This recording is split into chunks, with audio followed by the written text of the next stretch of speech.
So what's going on, everybody? It's Reggie Retro here.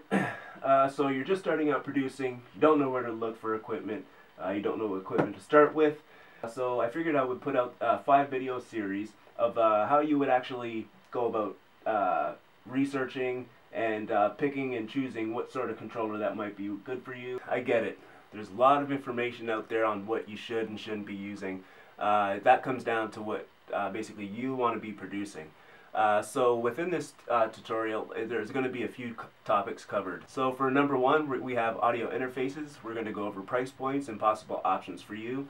There is many professional audio interfaces out there, and some that are on the cheaper end that can get you started.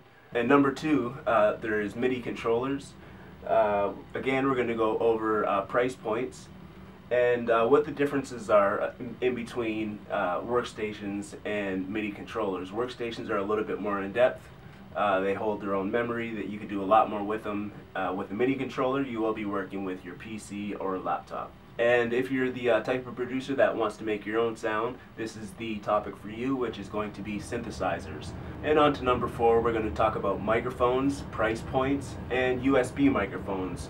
So if you're not getting the sounds that you want out of your recordings, it might be your room, so you might want to consider wall dressings, acoustic foam, or they have actually small little portable sound systems that you can record with that also boost up your vocal quality when you're recording vocals. So now to mix it all together, you might want to consider getting a mixer if you're recording drums or that sort of thing. Something where you're recording with a lot of microphones. You could route them all through the mixer and then into the PC or laptop. And last but not least, we're going to talk about DAWs. What are they exactly? These are digital audio workstations. So now it's time to just sit back, relax, and enjoy the video.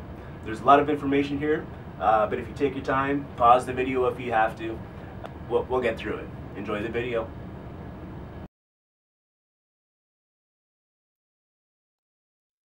So before we do actually get started, I wanted to mention this is not my best of list. This is not even my favorites list.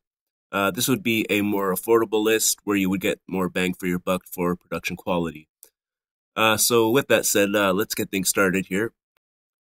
So first off, we have the M-Audio M-Track Plus. That's roughly going to cost $240. I did a simple Amazon search, and that's what I came up with. Price is always going to be changing, so keep that in mind. And some device specifications. It does come with a 2x2 audio I/O, does support MIDI, and some notable software would be Avid Pro Tools Express and Ignite by Air Music Technologies.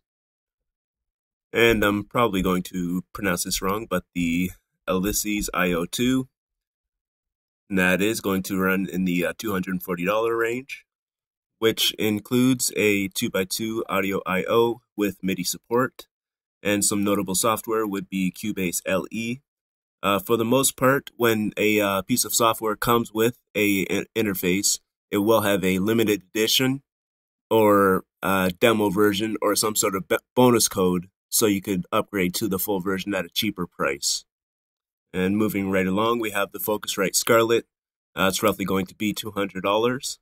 Again, I did a Amazon search, and that was the average price that I saw. The Scarlett does include a 2x2 audio I/O, but it does not have MIDI support. Some software to mention would be Ableton Live and the Scarlett plugin suite. So that's some sort of plugin suite that comes with the Scarlett. So every one of the devices that have been shown previously would be more for the beginner producer or the more cost-efficient producer, one could say. So you wouldn't have to go any farther and try to invest in one of these devices that are going to be shown. These interfaces are going to be a little bit more pricey. So next on the list, we have Mackie Onyx Blackbird. It's going to go for around $680, and it features a 16x16 audio I/O, and some notable software would be Traction 3. What you're looking at right now is the Motu Ultralight MK3, or MOTU, and would feature a 10x14 audio I/O with MIDI support. notable software would be QMix FX. And one thing to mention is if you're just starting out, you don't need a $700 audio interface. I simply put this one in here to give some more solutions to somebody with a little bit more deeper pockets, or the more experienced producer that's looking for a new solution. So with that said, you can go with a $200 solution and come up with some great audio. And for somebody with a bigger budget, we have the RME Fireface UCX. It's going to be around $1,500. And this device features a 18 by 18 audio I/O with MIDI support, and some notable software would be Total Mix. And last but not least, at $1,800, we have the RME Fireface UFX, and it's going to feature a 30 by 30 audio I/O with MIDI support, and featuring Total Mix as a software included. So again, if you're, say, for example, recording audiobooks, you don't need something this expensive and with this many ins and outs. You can get by with the M Audio M track just fine and come up with awesome audio. And I apologize if this list was a little extensive. I wanted to give you a firm grasp on the cost of audio interfaces. So stay tuned for the next section that I have lined up. What's the difference between a MIDI controller and a workstation, and price points?